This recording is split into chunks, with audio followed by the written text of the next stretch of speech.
Hello and welcome to a new Let's Play. This will be of the game Europa Universalis 4. This is a real-time, pausable, grand strategy game from Paradox, and it's a game I have played quite a lot of. What I'll do is actually just start up. The aim of the game is that there is none, really. You are basically playing as a country. And I guess your aim is there's multiple things you can do. You can either take over land, you can become like a trade king effectively, you can try and be peaceful, you can become part of a large alliance. The world is effectively your oyster. Actual world conquest is unlikely. It is possible if you're a good min-maxer, but it is quite hard to do. That's not the main aim of these types of games from Paradox. It's the hidden complexities that kind of make them enjoyable to play. A lot of people do enjoy these games. I have got all the mods enabled, and I'm going to be for this Let's Play I'm going to be getting back into the game because I have played it quite a bit, but I've had a bit of a break, and actually complete one of the, which is quite good for this, one of the easier achievements, which is to get all the cores as France, and strange enough I haven't got that. But it's a good nation to start with. It's nice and powerful. It's quite easy to show all the different mechanics of the game, and also I will be able to get an achievement out of it. Huzzah! So what I'll do is actually start the game up, and then we can start talking about it in a little bit more detail. So we'll be starting as France, because it's going to be an Iron Man game, and Iron Man means that I can actually get achievements. But no, I don't think I do. Let's call it France 1 just to make sure. I will be checking the sound levels after this because the music is quite loud, but I absolutely bloody love the music from Paradox games, especially EU4. The newer the game, the better it seems to be. Okay, so here I am as France. I'm this dark blue colour, and you're probably thinking that's a strange looking France, and that's true. We have places like Orléans and Provence and Auvergne, not the Papal State, Armagnac, etc. These guys are actually my vassals. What that means is that they are independent nations that are kind of I rule them effectively. They report to me. If I tell them to jump, they will say how high, and what they do is they actually give me a part of their income for it. However, they are their own nation. They can kind of do what they want, apart from when it comes to war. I call them up, they say yes. We can see that here. The ones with these stripes are our vassals. So you can see a bit of a more normal shaped France. The date range this game plays from is 1444 until I think it's about 1800 or so. I'll double check on that. But Paradox do a lot of grand strategy games, and they do actually seem to follow chronological order. In chronological order, they have Crusader Kings 2, which I think a lot of you are probably aware of. If anyone's watching this and knows of Paradox, you will know of Crusader Kings 2, because that is the most popular one. That one's based more on characters. You're playing more of a family, a dynasty.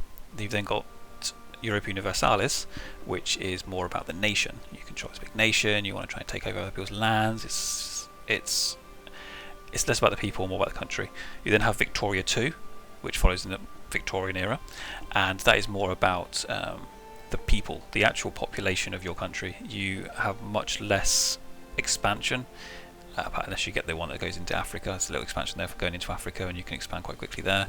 And also plays Japan, which you can expand quite quickly on. You can expand, but that's not really the aim. The aim is more about the industrial side and the people, or the pops as they're called, and making sure that they're happy and making sure they're in work properly and they're educated, etc, etc. You're trying to find the right balance to keep your country from basically imploding. And following that on from that is the only game from the series I haven't played, which is Hearts of Iron. The latest iteration, I think, is Hearts of Iron 3, and I think 4's coming out, or it's 2 and 3's coming out, I'm not sure.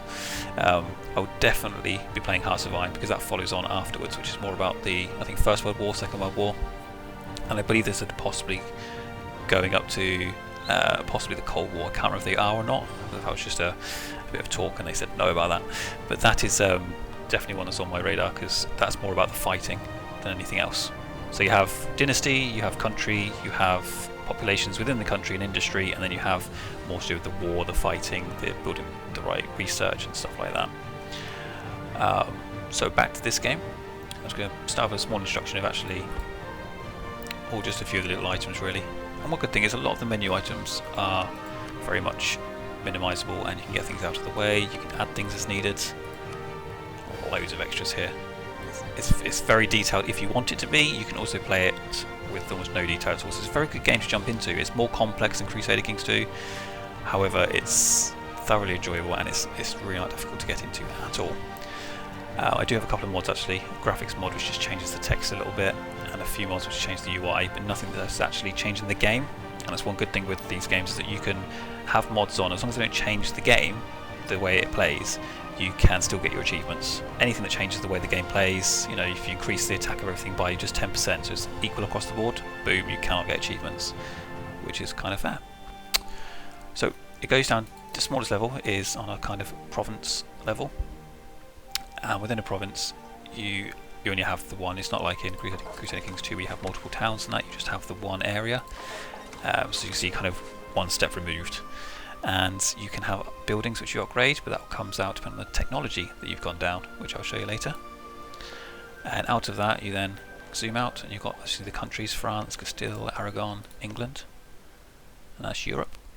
And you can extend even further, and you've got part of Russia in there, and Northern Africa, and this is obviously Fog of War, or Terra Incognita as they call it here. And you can keep zooming and zooming and zooming, and when you can see everything, you literally have the entire world here, and you can zoom around, and you can play as any country that was around at that time.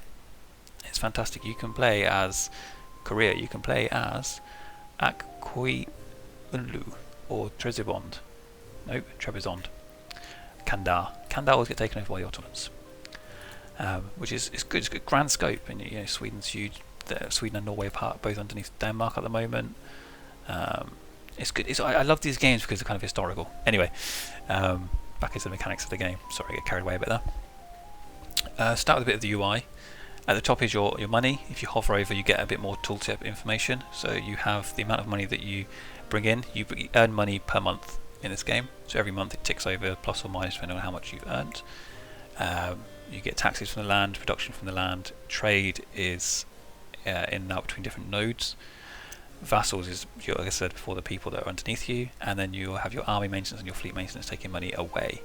You also lose maintenance based on advisors. These are people that give you more points, but I'll go into more detail on that later. Your next item up here is manpower. This is how many people are available in reserve, and this builds up over time. Every year 10% of your reserve is increased. So you regenerate 10% of your reserve.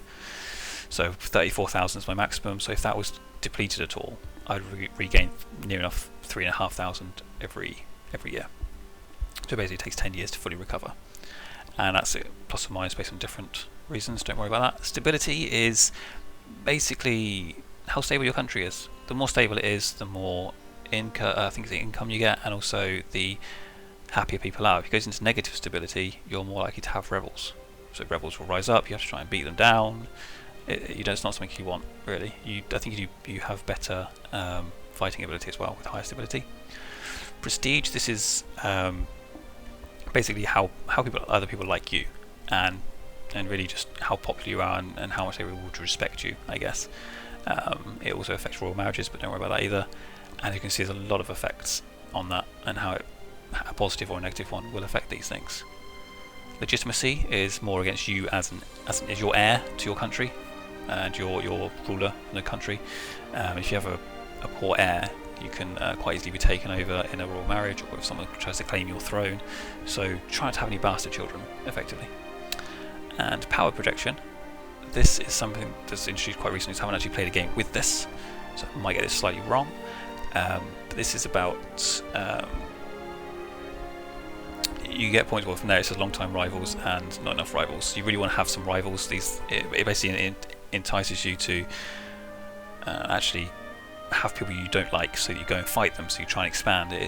I guess it tries to stop you from playing too passively. And if you have more and more, you can get more leaders, and leaders of generals or naval officers who help you fight more efficiently. You then have merchants. You can send them to trade nodes. You have colonists, which you can send to the New World. Here we are. very posh there. And you have diplomats, which you can send off to try and do diplomatic actions, which can be, as you can see, loads of things. Form alliances, coalitions, make people happier or sadder. You can try and stop wars or whatever. Royal marriages is basically improve your relations and it gives you a chance of taking over their throne. You can have covert actions, etc, etc. And the last one is missionary. This is to make sure that everyone in your country is the religion that you want them to be, because having a different religion isn't good for you. If you just go to religious map mode, you can see we have Catholics, Orthodox. This striped text means that the country is supposed to be Catholic, effectively, but the actual people living there are Orthodox, so there's going to be some sort of rebels going on there at some point, probably, because they want to overthrow them. If you just think about, I guess, modern, well, we won't get into it, Sunni and Ibadi. It's the trade map. I actually really like the map. It's a very attractive map, I think. It's got the mountain size. It's a 3D map, one of the first ones, I think. It's on the new look engine that they had. These are different warnings, messages. Yellow is there something going on, you should take notice. Green is kind of, hey, you should be doing something, and red means, oh my god, do it now or everything will blow up in your face, kind of. Okay, next I'll just briefly go over these because there's quite a few of these tabs as well. This is your general government tab. You have these points here, and points, they mean prizes, but basically you have to spend points to do things. You have to spend points to build buildings, you have to spend points to increase technology, you have to spend points to do some kind of actions as well, like ask for peace. National focus is actually new as well for me. I think it adds 2 and takes away 1. Yep. So these are the points you get over time every month. So you get 6 per month, 6 per month, 3 per month. It's because we've got +2 here because of this one, and -1 here and here. So if you wish to aim more administrative, you can go this way, more diplomatic or more military. And you can add an advisor, which costs you per month. And they also have a secondary ability, so yearly inflation reduction, yearly prestige. But they also add on an extra bonus point, or 2 points, or maximum 3. But they increase the price increase exponentially. So 16 and 1 per month, or 40 and 4 per month. You really can't afford that early game. This is your type of monarchy. Type of head of state, effectively. And your current king, he starts at 424, which is reasonable. For France, you generally get quite good ones. 432, a bit poor really. You generally get 444 at least. But the more points you get, the more you can spend, the further ahead you can get in tech, etc. So it's really good. Diplomacy, this would just show you, put in diplomatic map mode. Oh, no. Shows you what people think of you, basically. And you do need to pick some rivals, so we'll be doing that later on. Your economy, again, all your incomes, all your expenses. I suppose the war's new to me, actually. Expenditures. You can take out loans. Now in this game, in the previous Europa Universalis, taking out loans kind of ruined you. You didn't want to take out too many at all.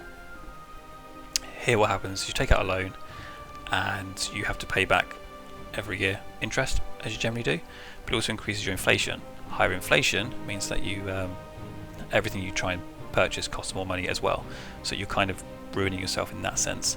But it's fine to take out a few loans just for a few years and then repay them back. Generally you make enough money. It's kind of an investment in a way in this game. You don't want to get too many because it gets on top of you, but you can take out quite a lot. And we can take 82 bank loans at the moment. As you can see, there's a lot. I mean, in EU3 you would not take out more than probably 5 or 6. Trade. Here's all the trade nodes. It looks a bit scary, but don't worry too much about it. You have different trade areas, and within them you have the trade nodes, which is where you actually put your merchants, and they basically direct trade. So you can hold it up here if this is where you've got most of your power. Here we've got none, so we want to try and pull it away, and these flags are just the countries that are sitting there. Don't worry too much about that. Tech. This is the big one. We like tech. Everyone likes tech. You have 3 main areas: administrative, diplomatic, and military. Military is all about advancing your troops. You get more powerful troops. As you can see, different types of cavalry, different types of infantry. You don't actually fight with them yourself, like you do in, say, Rome Total War, but you do put them in battle, and the stronger ones are always obviously better. But you have different technologies as well. We'll get into that. Diplomatic, they used. I try and save them because they used quite a bit for peace and that. And administrative tech is used for your national ideas, which is your next tab. And it's also used for something else. Stability increases, that's the one. Yeah, admin power. Admin power is usually quite hard to come by because you want it for your national ideas, which gives you extra abilities. You've got national ideas, loads of them here, and each one you have tons. And then when you increase or get one, you then merge out with another one, and you get even more again. So they have small bonuses like prestige decay, mercenary cost reduction, tech cost reduction, etc. And you can choose one at a time. However, you also want to be using your points to reduce war exhaustion, which you gain by being at war. Basically, it's your population thinking, I cannot deal with this, we need to stop being at war. And it's negative, basically. You want to get rid of it as much as you can because it has big negative effects. You also increase your stability with the admin power as well, which, as you can see there, has quite a lot of benefits by having a positive amount. And the cost is actually exponential increase, so I generally keep it about +1 maybe. Overextension we'll come back to later. Religion, not too interesting. Military just shows you your leaders. We've got 4 of 1. I'm only supposed to have 1, I don't want 4 then. These are abilities, so you have different stats. You've got fire stat, which is your first round.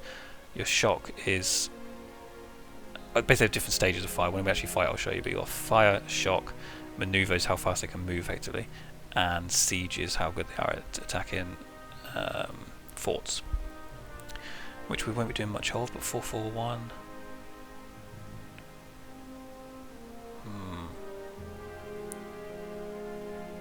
I think I'll get rid of these 2 because I'm over. It costs me more points, so now I'm back up to 5. Every one over the limit was costing me 1 per point, and I'd rather have the points, to be honest. And you can hire more leaders here. Different military units and the different pip stats. Again, we'll come back to those. And subjects. These are all of my vassals, and they give me a total of 1.35 gold per month.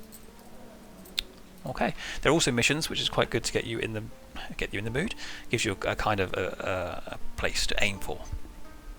And here we have protect against England, which is have an army equal or larger than England, which currently is 37, and we have an army of 30, so we could probably pull that one off.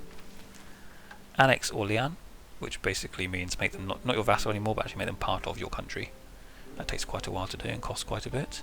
And England must be driven from France. We're at peace with England, and basically England does not own anything in the French region. And I believe the region map mode is this one, and France is basically this. Well, what colour would you call that? Very light bogey green. I mean, that's just there. So England are here and England are here. So that's going to be hard. That's going to take a while because to get rid of 2, 3, 4, 5 in one fight, in one war, is not likely to happen. So we then have to have 5 years of peace before you go back and attack each other again, to then go ahead and win that mission. So I think what I'll do is protect against England. We'll gain 5 army tradition from that. Well, so we are at war. We are at war with England, and we are actually part of the 100 Years' War, which if you're from England or France, you will know what that is. We do have a free advisor slot, and I'll probably get some +1s in there. Discipline, that's always good. I'll show you what that means. Discipline, if you go to military. Your army's current discipline is 105%. Tactics, leadership, morale and equipment were all important in battles, however so too was the discipline of the troops. Steady troops that could hold their formation despite the punishment of the enemy would prove much more effective in combat. Damage done is multiplied by your discipline, and damage taken is reduced or increased depending on your discipline. So basically I do 5% more damage and I take 5% less damage, which is very strong. Better relations over time. This is basically how people feel about you. If you do something crappy, then people are going to think -30 relations with you. Fair enough. This helps to basically get that back to 0 as soon as possible. The aim is to get it to 0, nothing else. It won't help get it above 0. That's a +2, that's a +3. Diplo rep is actually quite important. If we look at...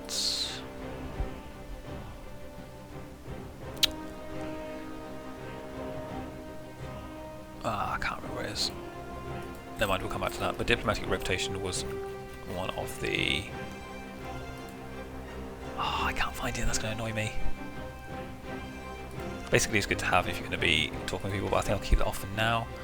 This +1 diplomacy I'm not too interested in, but the administrative power I definitely want. So increased GDP prestige or reduced inflation.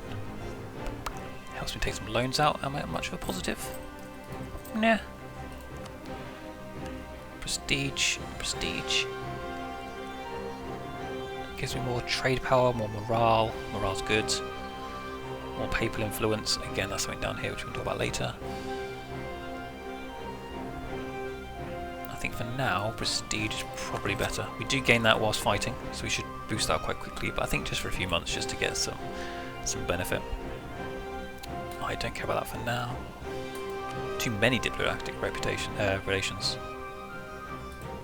France. Ah, there we go. Diplomatic reputation increases chance of having various diplomatic offers accepted by other countries, improves chances of inheritance in a personal union, speeds up progress of diplomatic annexation and integration. Basically, you won't know what any of that means yet, that's fine, but mostly increases legitimacy by 0.25, so that's really helpful. And my relations will be improved as I get more prestige. I have 6 of 5, so I'm losing 1 diplomatic point per month, which is not very good. But most of those, look at that, leading vassal, leading vassal, leading vassal, leading vassal. There's not too much I can really do about that just yet. And I think, which was the one I was asking for? Armagnac, wasn't it? So if I did want to annex, I have to not be at war anyway. I need to have at least 190 opinion of me. And it costs 120 diplomatic power. Wow. Okay, so my first aim is to get the British off my lands. Get off my land. So I think what I'm going to do is take out a couple of loans and start recruiting some military.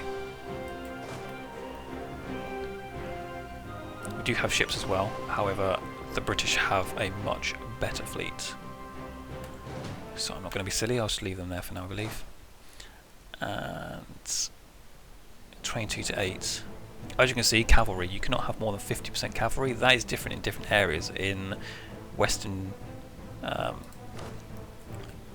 to different tech groups, what we call Western tech group, we're allowed to have 50%. Other areas can't have 50%, could be Cosmopolitan.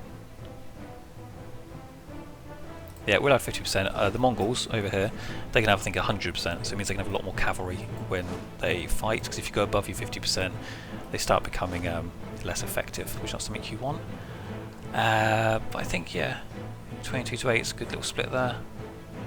Is that my entire army? 22 to 8 it is. Okay, well our mission is to get more than 30 odd, so let's go ahead and do that. Build Latin medieval infantry, which have 1 pip and morale.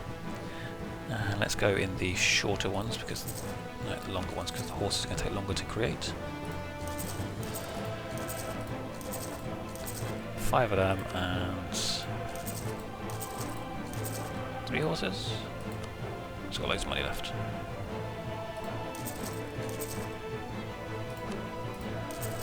Okay. I'll split these. I'm going to give him a leader. A leader is good. It basically adds these pips to their damage, which is very, very effective. You really want it. Whenever you can, have an army, make sure it has some kind of attack, some kind of general with it. 15 against 9 should do quite nicely.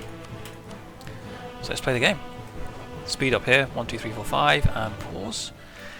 As you can see, people. The way it's doing it now, where people it moves a little bit and then stops. People absolutely hated that. I do have my money up to top. Yes, another thing to check is maintenance. Army maintenance is something that people would generally have forgotten to increase when they were first playing the game, and they hated that so much. But you just have to learn. If you put that down, it reduces the morale of the armies, and lower morale means that they start this green bar a lot lower, and they will die much quicker. So it's like this fight. I'll explain the stats another time. But as you can see, we are winning quite quickly. Morale goes down to 0. then where are we gone? When morale's down to 0, that group of people has to run away. However, if they cannot run away, they shall die. As we see, the ones in blues, they are my allies. Green is me, blue are my allies, or in this case they're actually my vassals. And they help me. They are autonomous, they can actually do their own thing, or they will group up with me and help me out, which is very, very helpful. We did win our mission, protect against England, so we have gained 5 army tradition. And if we have a look at what army tradition actually does. Over the year, it reduces by pretty much 3%. It gives me higher morale, more manpower recovery speed, and better siege ability. It also gives you, when you do create a general, it gives you a chance of getting more pips. These are called pips. Each little dot is called a pip, and the higher this is, the higher the pip rating you're going to get. It's randomised, but instead of getting like a 1-1-1-1, you're more likely to get a 3-3-3-3, for instance. There's one I just want to check was morale, but I can't see morale. There you go, land morale. Morale represents a variety of factors such as tactics and organisation, as well as improvements in weapons and equipment. And it basically just does make you last longer in your fights. Okay, another battle won. And from here what we get is we get prestige, which is what I've been trying to get. So the maximum prestige you can get is 100. Legitimacy also 100. So that's always very good to get, because you win a fight, you then become stronger. You then win another fight, you become stronger. More army tradition. We have gained some war exhaustion.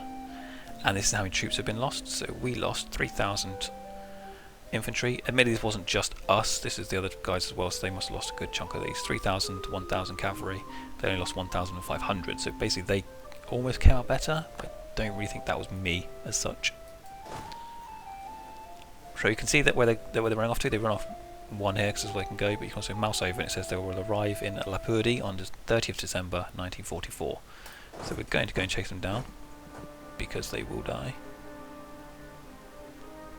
Blockades are calculated by carrying the total ship speed for your navy and the base tax of production. That is new for me as well. Now what I've done here is I've detached a siege. So basically a minimal amount of people. They're going to sit there and they're going to slowly break through the fort, effectively. I'll go into more detail of that at a later time. And I'm currently, because I didn't even have to create all these units. I have actually just won the mission purely by killing off his units, which is quite nice, isn't it? Don't mind if I do. So what I'm going to do is try and siege as much as I can. Let's choose another mission. We can annex Orléans. We can drive England from France or reclaim Picardy. So where is Picardy?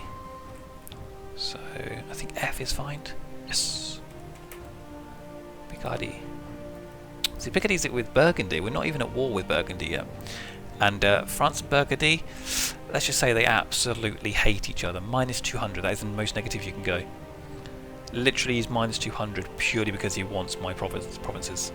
If you take everything else away, he would still minus 200 hate me.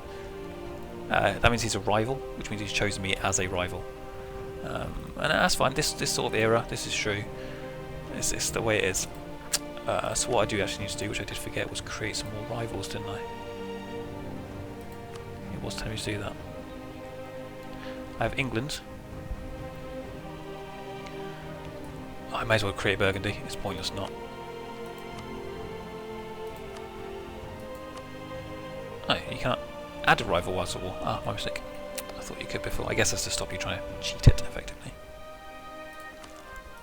I just want to see what my cap of my military is. My cap is...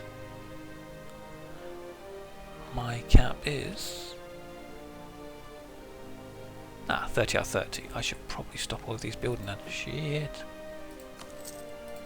Or are they part of the 30? No. Okay, if you go over your limit, all it does is basically cost you gold per month. So it's not that big of a deal. However, I have no need for it. I've just driven most of them from the land. The only issue is obviously this big blockade, but there's not much you can really do about that. So what I'll do is I'll sit here and slowly siege through his holding. So currently, this is the little icon that shows you what's going on with regards to the war. 3% means it's 3% in our favour. If it was -3%, it means 3% in their favour. It's always on the view of you. Here you got the war goal, which is their war goal. Take the capital, which is Ile-de-France, so Paris. And they're using the casus belli of claim on throne. Because at this time period, England believe that they should be able to have France as their land, effectively. These are my allies, which are actually just my vassals. England has no one with them. Their war exhaustion is higher than mine, so if it did nothing now, we should still be okay. This is the amount of troops we've got. So on our side, we've got 46,000 men, 14,000 horses, cavalry, and they've only got 14,000 to 5,000. We've pretty much got this. They've got a much better navy, but so what? And because we do control this, we do get a ticking war score, so it means that the 1.6 will increase over time. So what I'm going to do now is take these 4 pieces of land. That should really boost this up, and I will request some of these back as being mine and try and get them out of France. I just want to see if Calais is part of France. If so, here it is.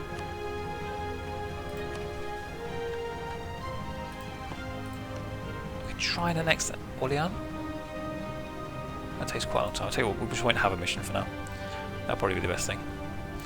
So I think what I'll do is just leave this to tick away for a little bit, and just say that I have been playing. I played Europa Universalis 3 a little bit before the EU4 came out, because I declared war on the Golden Horde, and I thoroughly enjoyed it. But EU4 came out, and I think it's a fantastic game. I'm actually going to repaint my loans. I think this is a fantastic game. I noticed a little while ago that I had played 200 hours on it, and that was only in the first month, probably first 2-3 months. I did do quite a lot of different things. I tried doing the whole of Russia. I put together Japan, because Japan's all broken up at this point. I created Hindustan, and I did play a France game, and I'm pretty sure I took all of it, but it mustn't have been a Iron Mode game. And what Iron Man actually means, it means you can get achievements, but to be able to get achievements, you cannot load old save games effectively. This is it. If something goes wrong, it goes wrong. That's just tough. If I lose all of my men in a fight, tough. You can't go back and reload an old save. So it makes you try and think a bit more.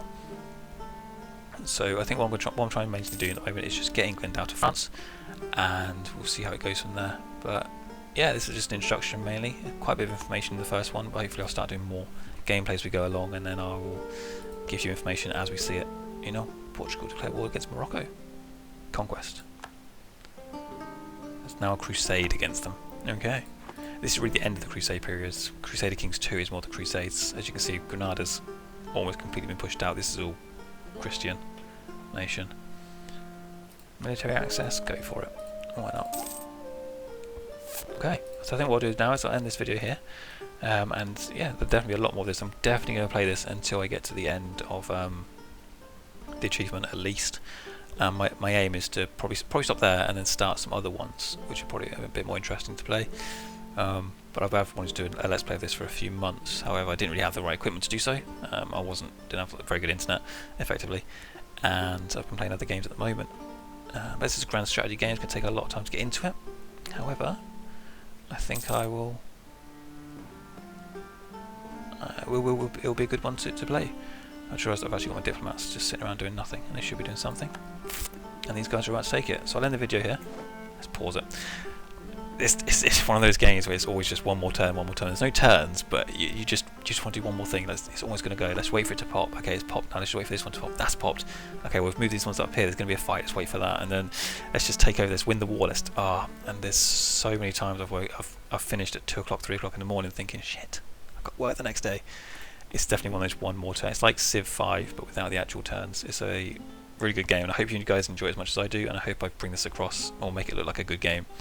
But I'll definitely be bringing you more. So this is the end of this episode again, and I'll see you again in episode 2. Thank you very much. Goodbye.